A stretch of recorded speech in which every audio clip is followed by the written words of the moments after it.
to the National Gallery of Australia. My name is Michelle Friccara and I work here as part of the Public Programs team. Before we get started today, I'd like to acknowledge the Ngunnawal people who are the traditional custodians of this land that we meet on today. I would also like to pay respect to their elders, both past and present, and extend that respect to other Indigenous peoples who may be present today.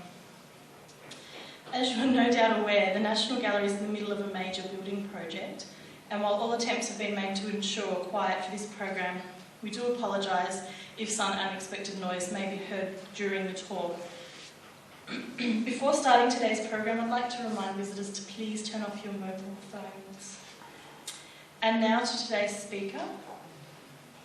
Erika Islo is a professional librarian with expertise in the history of photography, German and Australian art and architecture, and California studies. She has 20 years teaching art history, 20 years teaching experience teaching art history as tenured university faculty member, and is an experienced professional librarian, researcher and curator. Erika is also a published author, and I believe we have flyers for her new book just over on the table, and she's also fluent in German. Erika is currently an ANU visiting fellow and librarian at the Los Angeles County Museum of Art. Today she'll be talking about Charles Conder, William Smedley, the Picturesque Atlas and the motif of the rainy urban street. Please join me in welcoming Erika today.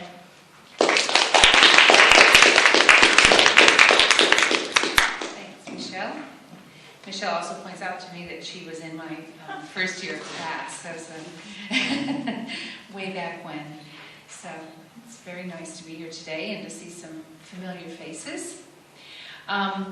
The title of this paper, Rain, the City and Picturesque, Charles Conder, William Smedley and the Artistic Exchange of the 1880s, makes what I want to talk about today sound much more complicated than it is.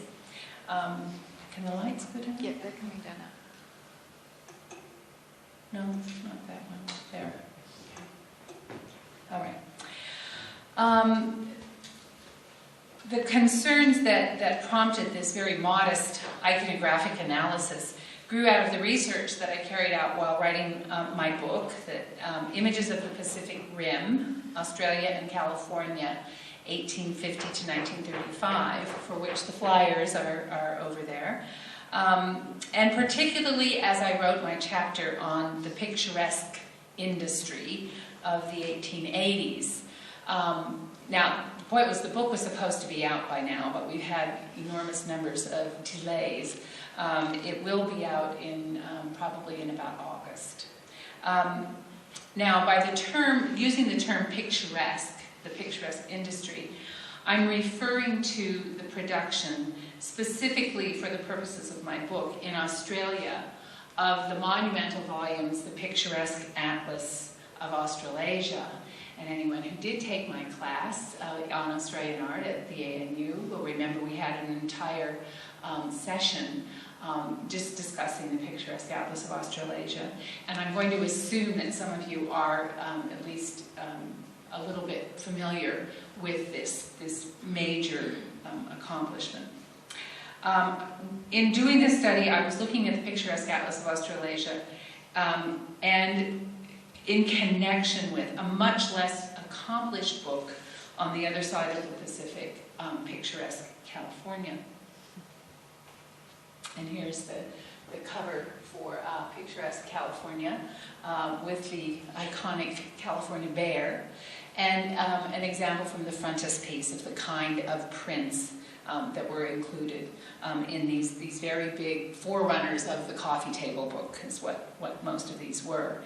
Both of these books were published, or began publishing, in 1888, Australia's centenary year, and both were inspired by a series of profusely illustrated books published for the most part in the United States, based on a popularized 19th century idea of the aesthetic term picturesque.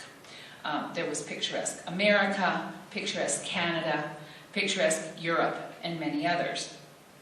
Both of these 1888 publications, which, as it turns out, were the last in this series of the picturesque volumes of this picturesque industry. Both of these were concerned with the construction of a distinct national aesthetic, or looking for some cultural manifestation, some aesthetic manifestation of a cultural identity, of a national identity, for their country, in the case of Australia, or the region in California. And both were committed to using the latest, most modern printing technology to produce these volumes. And it's that idea of modernity linked to a printing technology that I want to talk about today. Now, my reference in the title to the British Australian artist Charles Conder refers particularly to one of his paintings, and that is this one in the National Gallery here, Going Home, the grey and the gold. This painting, as luck would have it, was also done in 1888. Now, before we begin with the rest of this comparison, we should just analyze this a little bit. First of all, it's one of the very small pictures that was part of the 9x5 exhibition, painted on a cigar box. So it's a very, very small little study. But the scene portrays these fashionably dressed people, he with a walking stick, strolling along a rain-dappled street, a strong diagonal of the street receding into the distance, where in the background you see clouds colored by the rain, and that is creating these atmospheric hues. It was shown in the 9x5 exhibition in Melbourne as one of these impressionistic sketches.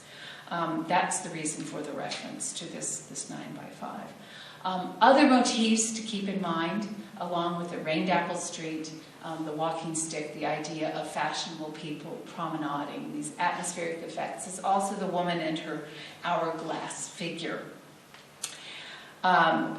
At the same time, at about the same time as Conder's painting, his friend and mentor Tom Roberts also exhibited a similarly atmospheric work called Going Home as well. Here we have a parasol that becomes an important motif in these images of leisurely strolling. Again, we see the figures full on and an emphasis on the woman's cinched waist in silhouette. And again, this attempt to capture the effects of water and light, often at twilight or even at night.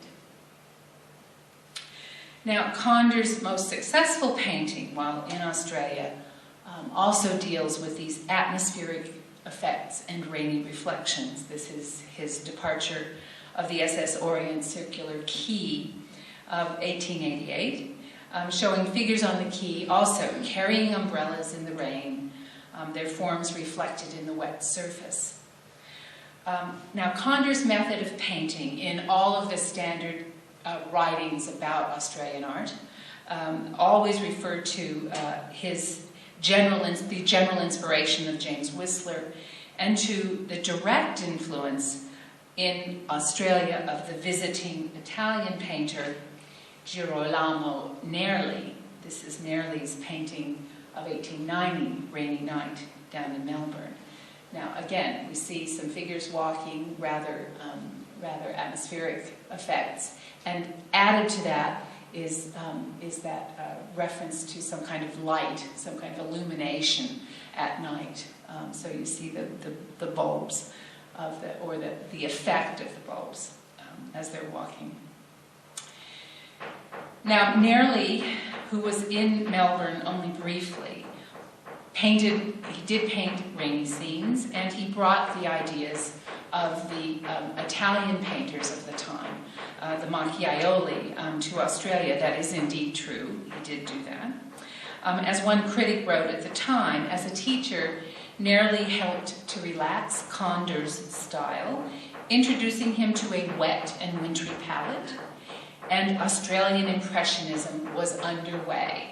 So that's the standard line about how Australian Impressionism refers to European art as well.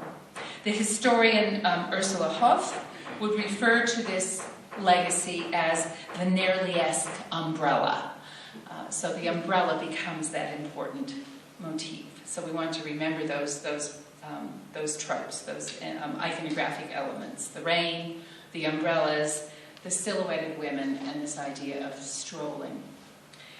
Now, I would like to consider today another possible influence, one that speaks to the central importance of printmaking and printing technology in the construction of this idea of modernity in the late 19th century, in what is usually referred to as these cultures on the periphery.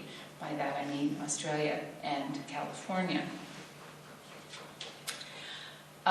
Certainly, this influence relates directly to the production of the Picturesque Atlas, which began in Sydney in about 1882. The initial ideas were brewing at that time. The production of these volumes, and again, I'm assuming that some of you will know a little bit about that, they illustrate the modern transformation of the idea of the picturesque, intent on selling a vision of the landscape to tourists and to armchair travelers alike.